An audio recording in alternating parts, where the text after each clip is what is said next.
پہنچنے کے قابل تھے وہ الفاظ. جیسے ہونڈوں کو دبا دیتا ہے تو آواز دب جاتی ہے، لیکن اصلاً تو آواز نکل رہی ہوتی ہے. تو اس صورت میں یہ دیکھا جائے گا اس نے الفاظ نکالے ہیں یا نہیں نکالے. ٹھیک ہے، اگر نکالے ہیں تو اگر اتنی آواز سے ہیں کہ خود اس کے کانوں تک پہنچنے کے قابل تھے تو اس صورت میں بھی طلاق واقع ہو جائے گی. اور اگر جو ہے وہ تیسری طلاق منہ سے نہیں نکال پایا تھا تو ظاہر ہے 2 طلاق نکال چکا تھا تو صرف 2 طلاقوں کا حکم ہوگا. اور 2 طلاقوں کا حکم یہ ہوتا ہے اگر اس کے علاوہ کبھی کوئی طلاق نہ دی ہو تو رجوع کی گنجائش ہوتی ہے، صلح کی گنجائش ہوتی ہے. اور اگر 3 طلاق کے الفاظ نکال چکا ہے، اگرچہ لوگوں نے نہیں سنا، یہ بھی کنفیوژن ہوتی ہے کہ جب تک جو ہے بیوی نہ سن لے یا کچھ گواہ نہ سن لے طلاق نہیں ہوتی. حالانکہ ایسا نہیں ہے. طلاق کا معاملہ ایسا ہے کہ شوہر اگر تنہائی میں بھی بیٹھا اپنی بیوی کو طلاق دے، کوئی سننے والا نہ ہو، تو پھر بھی طلاق واقع ہو جائے گی. خود اقرار کرنا میں نے طلاق دے دی اور اتنے الفاظ سے دے دی خود کانوں تک اس کی آواز پہنچ گئی تو اس صورت میں طلاق ہو جائے گی. ٹھیک ہے، جزاک اللہ. جی کچھ اور کال شامل کرتے ہیں، کال سنائیے. میرا نام خدیجہ نوری اطاریہ ہے، میں عرب شریف سے بات کر رہی ہوں. اگر 9 ذی الحجہ کو مکہ شریف میں بغیر احرام کے داخل ہو جائیں تو کیا دم لازم ہو جائے گا؟ اس دم کو ساکت کرنے کی کیا صورت ہوگی؟ جواب ارشاد فرما دیجیے. انشاءاللہ ضرور عرض کریں گے. ایک اور کال سنائیے.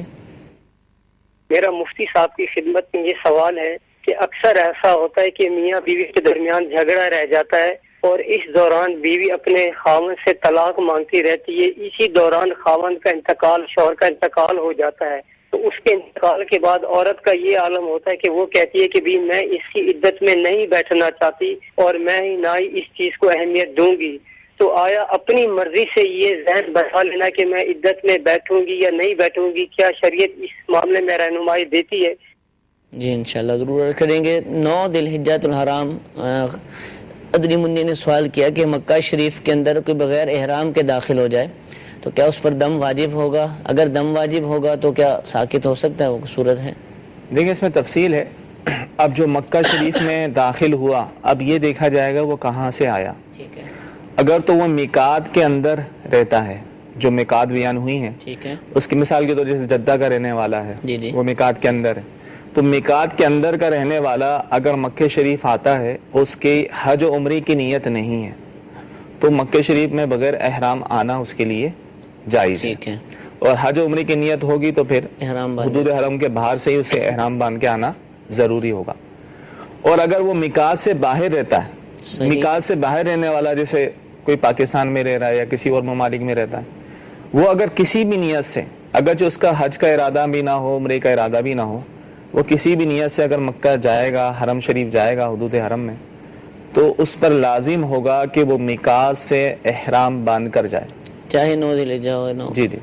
اگر وہ احرام باندھ کر نہیں جاتا تو اس صورت میں دم لازم ہوگا. ٹھیک ہے. اب انہوں نے کہا کہ دم ساکی کرنے کی کیا صورت ہے؟ کوئی اگر اس طرح آ گیا اب اس پر یہ لازم ہوگا کہ دوبارہ وہ میقات میں جائے. ٹھیک ہے. قریبی جو بھی میقات ہو تو میقات میں جا کر وہاں سے پھر حج کا احرام باندھ لے تو اس صورت میں وہ جو ہے اس کا دم ساکت ہو جائے گا. ورنہ اگر وہ اس طرح نہیں کرتا تو اس سے پھر دم دینا ہوگا، حج یا عمرے کی قضا بھی اسے کرنی ہوگی. ٹھیک ہے. یہ بظاہر اپنے وہیں سے عرب شریف سے پوچھ رہی تو ہو سکتا ہے کہ میقات کے اندر ہو، ممکن ہے. اس لیے میں نے دونوں صورتیں بتا دی کہ عرب شریف تو ایک بہت وسیع ہے، کسی بھی جگہ تو باہر کے لیے بھی میں نے عرض کر دی اور اندر کے لیے بھی عرض کر دی کہ اگر اس کا حج یا عمرے کا ارادہ نہیں تھا اور وہ مکہ شریف چلا گیا تو بغیر احرام جا سکتا ہے میقات کے اندر والا. اچھا، میاں بیوی میں جھگڑا ہے، عرصے سے لڑائی جھگڑا اور لا تعلقی سی چل رہی ہے، طلاق مانگ رہی بیوی لیکن شوہر دے نہیں رہا. اب اسی دوران جو ہے شوہر کا انتقال ہو گیا، بیوی تو پہلے ہی گھر بیٹھی ہوئی اپنے ایک طرف ہے اور وہ گویا کہ ایک طرح کا شوہر تسلیم نہیں کر رہی یا جو بھی اس کے معاملات ہیں، تو اب اس کو عدت کا کہا جا رہا ہے تو عدت نہیں بیٹھ رہی. یعنی گویا کہ یوں کہہ رہی کہ میں تو اس کے نکاح میں ہی نہیں تھی یا میں اس کو مانتی ہی نہیں ہوں، اگرچہ شرعی طور پر تو اس کی بیوی تھی لیکن وہ اس کو کوئی حیثیت نہیں دے رہی ہے، تو میں اس کی عدت کیوں گزاروں؟ پہلے ہی لڑائی جھگڑا اس کے ساتھ اور میں اسی کی عدت گزاروں. تو کیا اس کے کہنے نہ کہنے سے عدت ختم ہو جائے گی؟ اس کے سمجھنے نہ سمجھنے سے عدت ختم ہو جائے گی؟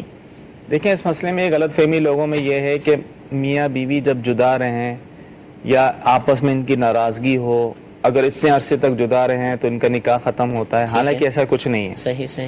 میاں بیوی جو ہے محض ناراضگی کی وجہ سے محض جتنا بھی عرصہ جدا رہیں ٹھیک ہے تو ان کے نکاح پہ کوئی اثر نہیں پڑے گا. نکاح جب ہی ٹوٹتا ہے جب شوہر طلاق دے یا خلا کی صورت ہو یا شوہر کا انتقال ہو جائے، صحیح، اسی صورت میں ٹوٹتا ہے. تو لہذا سوال میں یہ ہے کہ یہ طلاق مانگتی رہیں لیکن شوہر نے طلاق دی نہیں، لہٰذا جب تک شوہر نے طلاق نہیں دی تو وہ ان کے نکاح میں ہی رہیں، اگر سے کتنا ہی عرصہ جدا تھیں، تو اس صورت میں شوہر کا انتقال ہو گیا تو اب ان پر فرض ہے، کیونکہ یہ قرآن حکم ہے، یہ اپنی مرضی کے مطابق چلنے والی صورت نہیں ہے کہ اگر مرضی ہوگی تو عدت میں بیٹھیں گی، نہیں تو نہیں بیٹھیں گی، تو قرآن حکم ہے، نص قطعی سے ثابت ہے اور عدت گزارنا یہ فرض ہے، تو اب ان پر لازم ہوگا کہ 4 مہینے 10 دن انہیں عدت گزارنی ہی ہوگی، چاہے ان کا دل چاہے یا نہ چاہے، ان کو شریعت کے حکم پر عمل کرنا ہوگا، 4 مہینے 10 دن جو ہے وہ عدت میں بیٹھنا ہوگا۔ ٹھیک ہے، جزاک اللہ جی۔ کچھ اور کال شامل کرتے ہیں، کال سنائیے۔ دانت کے بارے میں جو بات کر رہے تھے نا، اگر ایک دانت ہو دوسرا نہ نکلا ہو تو اس جانور کی قربانی ہو سکتی ہے، یہ پوچھنا چاہ رہا تھا میں۔ جی انشاءاللہ بتائیں کہ ایک اور کال سنائیے۔ میری والدہ ہیں تو نماز پڑھتے ہوئے جو ہے رکعت جو ہے بھول جاتی ہیں کہ کتنی پڑھی، تو اس بارے میں کیا کیا جائے کہ اگر رکعت بھول جائیں تو نماز کو کیسے مکمل کریں؟ ٹھیک ہے، ایک اور کال سنائیے۔ اگر کوئی بندہ اپنی وائف کو ایک دفعہ طلاق بول دیتا ہے تو اس کا کیا ہے، وہ ذرا بتا دی، رہنمائی کر دیے۔ جی حضور، دانت کا مسئلہ پھر پوچھا گیا کہ ایک دانت ہے ایک نہیں ہے، درمیانی صورت پیدا ہو گئی ہے، تو اب کیا کریں، قربانی ہو جائے گی؟ دیکھیں عرض کی تھی ابھی کہ اگرچہ دونوں دانت نہ ہوں، ویسے دانت تو ہوتے ہیں وہ دودھ کے دانت، تو مراد وہی ہے کہ وہ سامنے کے جو دانت گرتے ہیں تو وہ ایک آیا ہے دوسرا بھی آیا نہیں ہے، ٹھیک ہے، تو اگر تو عمر پوری ہو چکی ہے جانور کی تو اگرچہ وہ دوسرا دانت نہ بھی آئے تو قربانی ہو جائے گی۔ صحیح صحیح۔ تو اگر عمر پوری نہیں ہوئی تو اس صورت میں قربانی نہیں ہوگی، بس یہ مسئلہ ذہن میں رکھیں کہ عمر پوری ہونی چاہیے۔ ٹھیک ہے۔ اور اگر جنہوں نے سوال کیا ہے ان کے گھر کا ہی پلا ہوا ہے بالفرض، یا کسی عزیز دوست یار نے پالا ہے، ان کی بات پر ان کو اعتماد ہے، یقین ہے، تو وہ کہتے ہیں عمر پوری ہو چکی ہے اس کی، اگرچہ اس نے دانت پورا نہیں نکالا یا آدھا دانت آیا ہے تو اس صورت میں جو ہے قربانی ہو جائے گی۔ اگر عمر پوری نہیں، بالفرض 2 دانت نکال دیے پورے آگے، لیکن ممکن ہے ٹھیک ہے کہ جلدی نکالا ہے لیکن عمر پوری نہیں ہوئی، ابھی کچھ دن باقی ہیں، تو اس صورت میں قربانی نہیں ہوگی۔ اصل اعتبار عمر کا ہے، کیونکہ دانت بھی کون سا آخری دن ایک دم ہی نکلیں گے، وہ بھی تو پہلے آہستہ سے نکل چکے ہوں گے، اور اگر دن باقی ہیں یا مہینہ باقی دانت تو نظر آ رہے ہوں گے، بالکل، تو اس کا اعتبار نہیں ہے، بلکہ عمر پوری ہونی چاہیے، ایک دن بھی کم ہوگی تو اس صورت میں قربانی نہیں ہوگی۔ ٹھیک ہے۔ نماز سے متعلق سوال پوچھا کہ اگر کوئی رکعتیں بھول جائے، یاد نہ رہتا ہو، بڑھاپا ہے یا کسی بھی وجہ سے، تو اس کے لیے کیا حکم ہے؟ انہوں نے والدہ کے اعتبار سے پوچھا کہ بھول جاتی ہیں اکثر، تو عمومی طور پہ یہ لوگوں کے ساتھ معاملہ رہتا ہے کہ نماز پڑھتے ہیں تو رکعتیں بھول جاتے ہیں۔ اس کی تو ایک وجہ یہ ہوتی ہے کہ نماز کی طرف جو ہے مکمل توجہ نہیں ہوتی، ٹھیک ہے، تو کوشش یہی کی جائے کہ مکمل توجہ نماز کی طرف ہی رہے، صحیح، اور نماز میں جو قرات یا اذکار وغیرہ پڑھتے ہیں تو اس کے تلفظ کی طرف ہی توجہ رہے، اور اتنی آواز سے قرات کی جائے، تلاوت کی جائے کہ خود اپنی کانوں تک آواز آ جائے۔ اب یہاں 2 صورتیں ہیں، اب ان کو اکثر بھولنے کی ہے مرض کے، رکعتوں میں بھول جاتے ہیں، تو یہاں 2 صورتیں ہیں۔ پہلی صورت تو یہ ہے کہ جس طرف زیادہ ذہن جاتا ہے اس پر عمل کریں، ٹھیک ہے، دوسری یا تیسری میں شک ہے، تیسری یا چوتھی میں شک ہے، اور ذہن جس طرف جا رہا ہے زیادہ کہ یہ ہے اتنی ہے تو اس پر عمل کریں، ٹھیک ہے۔ اور اگر ایسا نہیں، دوسری صورت یہ ہے کہ اگر ایسا نہیں ہے کہ سمجھ نہیں آ رہی، شک والا معاملہ ہے، تو شرعی حکم یہ ہے کہ کم پر عمل کرے، صحیح، یعنی 2 اور 3 میں شک ہے تو اس کو 2 رکعتیں شمار کرے، 3 یا 4 میں شک ہے اس کو 3 رکعتیں شمار کرے، اور پھر اس میں بیٹھ جائے، اس کے بعد کی جو رکعت ہے اس میں بھی بیٹھے، یعنی ہر رکعت میں قاعدہ کرے کہ ہو سکتا ہے وہ چوتھی ہو، تو اس صورت میں جو ہے وہ آخر میں سجدہ سہو کر لے تو اس صورت میں نماز ہو جائے گی۔ ٹھیک ہے، ورنہ فقہا نے یہ تو مسئلہ اس طرح بیان کیا ہے کہ بالغ ہونے کے بعد اگر پہلا یہ واقعہ تھا شک والا تو پھر نماز توڑ دے اور نئے سرے سے نماز پڑھے، ٹھیک ہے، اور اگر ایسا نہیں ہے بلکہ اکثر اس طرح ہوتا ہے تو پھر یہی 2 صورتیں بیان کی ہیں کہ غالب گمان پر عمل کرے، جس طرف ذہن زیادہ جاتا ہو تو اس میں سجدہ سہو کی ضرورت نہیں ہوتی، صحیح،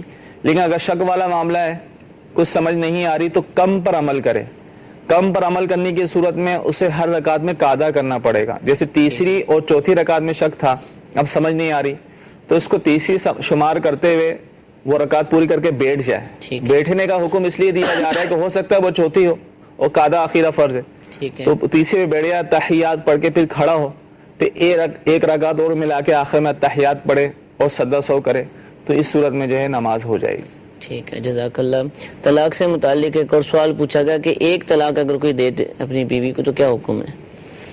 دیکھیں اگر ایک طلاق دی ہے، اگر وہ صریح الفاظ کے ساتھ دی ہے، جیسے میں نے تجھے طلاق دی یا نام لے کے کہا، تو اگر تو وہ عورت تھی جس کی رخصتی ہو چکی تھی، کچھ دنوں بعد طلاق دی ہے، تو ایک طلاق دینے سے بھی طلاق ہو جاتی ہے. ٹھیک ہے.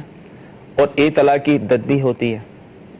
اب شوہر کو یہ اختیار ہے، اگر وہ عدت کے اندر عدت ہوتی ہے 3 حیض 3 مینسز، صحیح. اس کے اندر اگر رجوع کرنا چاہتا ہے، صلح کرنا چاہتا ہے تو رجوع کر سکتا ہے، وہ اس کے نکاح میں ہی رہے گی.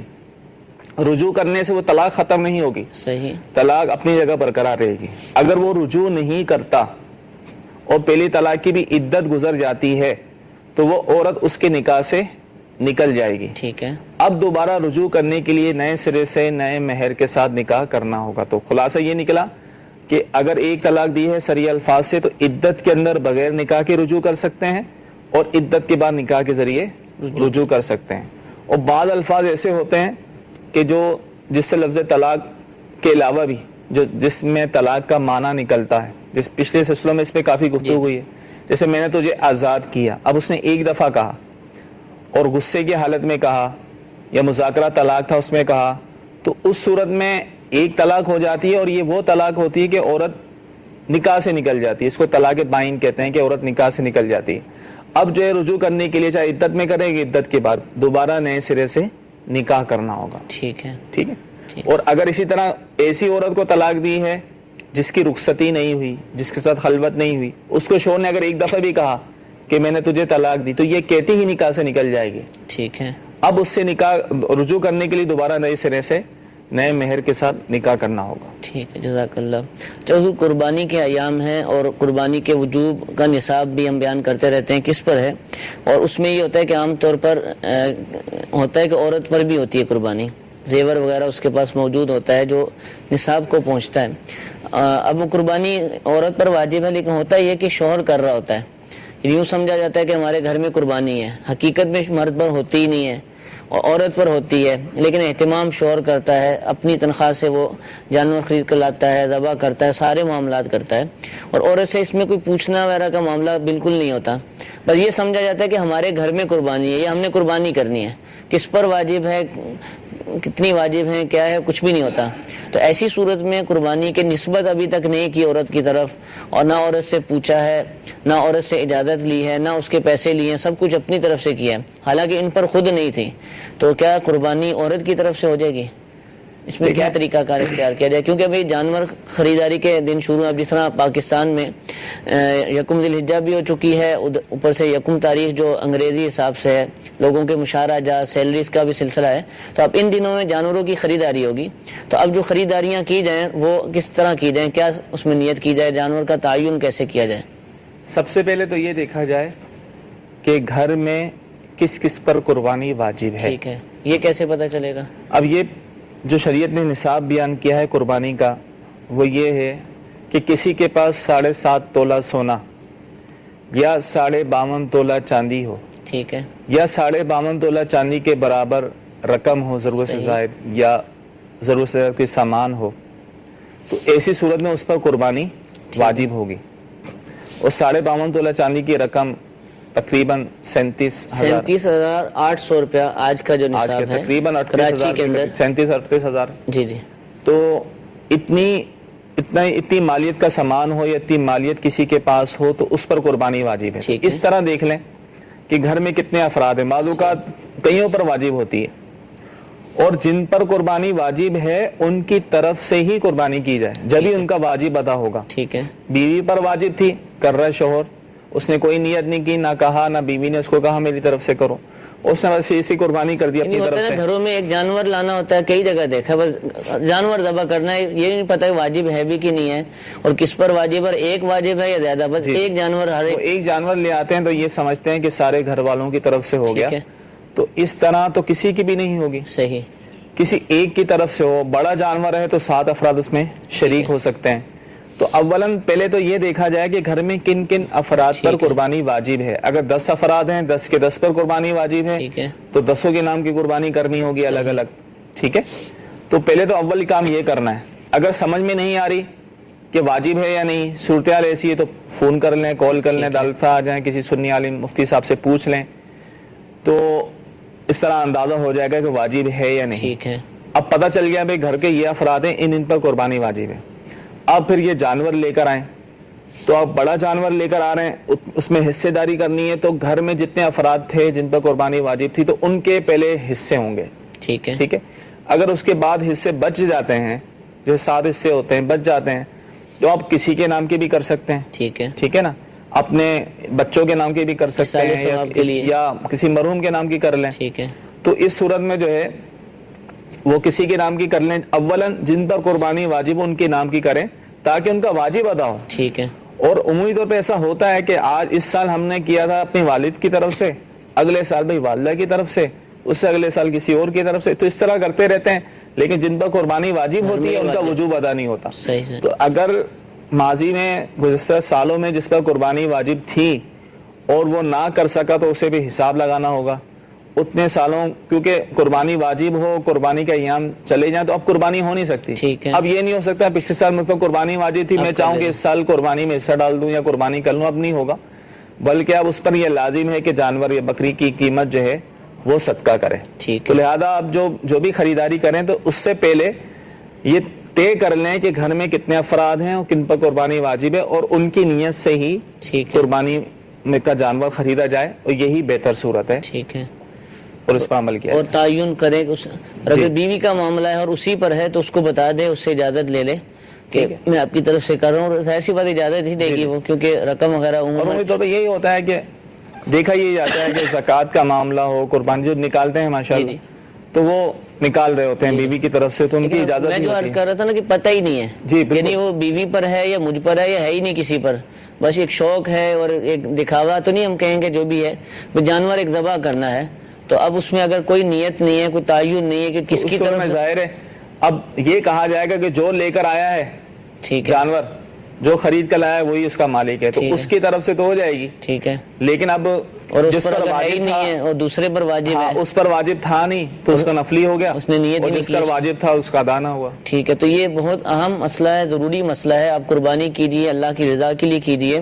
اچھے سے اچھا جانور اللہ کی راہ میں قربان کیجئے، لیکن جو اس کے شرعی تقاضے ہیں اس کا بالخصوص متعین ہونا کہ یہ قربانی کس کی جانب سے کی جا رہی ہے اور کس کی طرف سے ادا کی جائے گی، اس کا ہونا انتہائی ضروری ہے۔ صرف جانور ذبح کر لینا، لے کر آ جانا، قصاب سے معاملہ طے کر لینا، اس کا گوشت تقسیم کر لینا، یہ ساری باتیں اپنی جگہ پر ہیں، ان کے بھی احتیاطیں، شرعی مسائل اپنی جگہ پر ہیں، لیکن بالخصوص جانور کا متعین ہونا کہ یہ ہم جو قربانی گھر کے اندر کر رہے ہیں، جو جانور ذبح کیا جا رہا ہے، یہ کس کی جانب سے ہے، کس کی قربانی ادا ہو رہی ہے، کس کی نیت سے کیا جا رہا ہے، یہ انتہائی ضروری ہے، بغیر اس کے قربانی کا وجوب ادا ہونا مشکل ہے۔ ہمارے سلسلے کا وقت ختم ہوا، انشاءاللہ عز و جل پیر کے دن دوبارہ دارالافتاء اہل سنت کے سلسلے کے ساتھ حاضر ہوں گے۔ کل اتوار ہے، اتوار کو بھی الحمدللہ عز و جل احکام تجارت سلسلہ پیش کیا جاتا ہے، جس میں بالخصوص تجارت سے متعلقہ مسائل شامل سلسلہ ہوتے ہیں، اور امید ہے کہ اسی سے متعلقہ سوالات ہوں گے جو آپ کی کال یا دیگر ذرائع سے حاصل ہوں گے۔ اللہ تعالیٰ سے دعا ہے کہ ہم سب کو عمل کرنے کی توفیق عطا فرمائے۔ مفتی صاحب نے شروع میں ہی نیکی کی دعوت پیش کر دی تھی کہ الحمدللہ کل سے گزشتہ روز سے ہی 10 ذی الحجۃ الحرام تک روزانہ الحمدللہ مدنی مذاکرے کا سلسلہ ہے۔ امیر اہل سنت دامت برکاتہم العالیہ مدنی مذاکرہ فرمائیں گے انشاءاللہ عشاء کی نماز کے بعد، تو آپ تمام اسلامی بھائی مدنی چینل کے ناظرین سب سے مدنی مذاکرے دیکھنے کی مدنی التجا ہے۔ اللہ تعالیٰ ہم سب کو عمل کی توفیق عطا فرمائے، آمین بجاہ النبی الامین۔ صلو علی الحبیب صلی اللہ تعالی علی محمد صلی اللہ علیہ وسلم۔